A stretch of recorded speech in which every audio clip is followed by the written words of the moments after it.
ٹکراؤ کسی اور ممالک کا ہوا ہے، لیکن حکومت پاکستان نے مہنگائی کی جنگ عوام پر مسلط کر دی ہے۔ حکومت پاکستان نے ایسی جنگ مسلط کر دی ہے کہ اب ہفتے وار پیٹرولیم مصنوعات کی قیمتوں میں اضافہ اور کمی کا فیصلہ کیا جائے گا۔ جو 15 روز میں اوگرائے اور دیگر جو ان کے اجلاس ہوتے تھے، اس میں فیصلہ ہوتا تھا پیٹرولیم مصنوعات کی قیمتوں میں یا نرخوں میں کمی کرنی ہے یا اضافہ کرنا ہے، لیکن اچانک اب ہفتے وار سلسلہ یہ شروع کیا جائے گا۔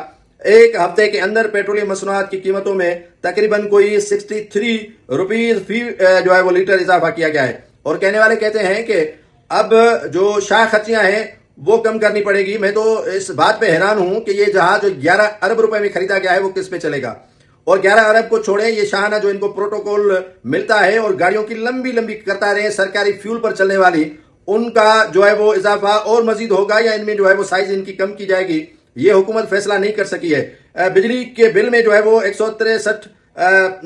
روپیہ 63 پیسہ جو ہے وہ اضافہ کیا گیا ہے۔ سولر صارفین پر فکسڈ چارج کا اضافہ کیا گیا ہے۔ گیس کی قیمتوں میں فی کے جی 90 روپیہ اضافہ کیا گیا ہے ایل پی جی میں۔ تو یہ حکومت کا بڑا کارنامہ سامنے آیا ہے۔ اور دوسری بات یہ ہے کہ حکمران کہتے ہیں کہ سرکاری ملازمین جو ہے وہ دفتر میں نہیں جائیں گے روزانہ اور گھر بیٹھ کر کام کریں گے۔ پیٹرول کی قیمتوں میں اضافے کے بعد ملک بھر میں پیٹرول بند ہو گئے۔ اب کہتے ہیں کہ بچے اسکول نہیں جائیں گے، آن لائن کلاسز جو ہے وہ ان کی گھر میں جو ہے وہ لی جائے گی۔ تو یہ کووڈ کا صورتحال جو بنا تھا وہ اب پاکستان کے ساتھ جو ہے وہ سلسلہ شروع کرنے جا رہے ہیں موجودہ حکمران۔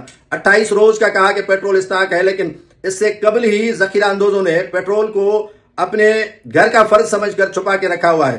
جن پیٹرول پمپس مالکان کے پاس پیٹرول موجود بھی ہے، لیکن اب وہ دینے کے لیے تیار نہیں ہے۔ تو یہ بحرانی کیفیت موجودہ حکومت نے جان بوجھ کر جو ہے وہ عوام کو دلدل میں پھنسانے کے لیے اور احتجاج نہ ہونے کے لیے جو ہے وہ یہ سلسلہ شروع کر رکھا ہے، جس کا نوٹس جو ہے وہ لینا تو چاہیے عدالتوں کو، لیکن عدالتیں اس معاملے پر سو موٹو نہیں لیں گی، اور جو معاملہ گورنمنٹ کو ہاتھ میں لینا چاہیے وہ گورنمنٹ خود جو ہے وہ اضافہ کر چکی ہے، اور پیٹرول مالکان جو ہے وہ لیویز کے حوالے سے کہہ رہے ہیں کہ ان میں کمی کی جائے اور اضافہ جو حکومت کر رہی ہے وہ واپس لیا جائے۔ لیکن اب عوام دلدل میں بری طرح پھنس چکی ہے۔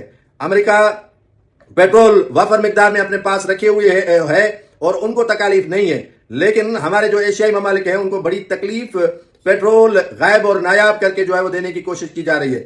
روس کہہ رہا ہے کہ ہم نے پیٹرول پاکستان کو دینے کی بھرپور کوشش کر رہے ہیں اور پہنچا دیں گے۔ امریکہ نے بھی جو بھارت ہے اس کو کہا ہے کہ آپ اپنی ضروری اشیاء پیٹرولیم مصنوعات روس سے بھلے طلب کر لیں، آپ کو اجازت ہے۔ تو پاکستان کے حوالے سے بھی کافی خبریں جو آ رہی ہیں مارکیٹ میں وہ کوئی اچھی نہیں ہے، بری خبریں مارکیٹ میں آ رہی ہیں کہ پاکستان کی صورتحال معاشی تکلیف میں اضافہ ہوگا، کمی نہیں۔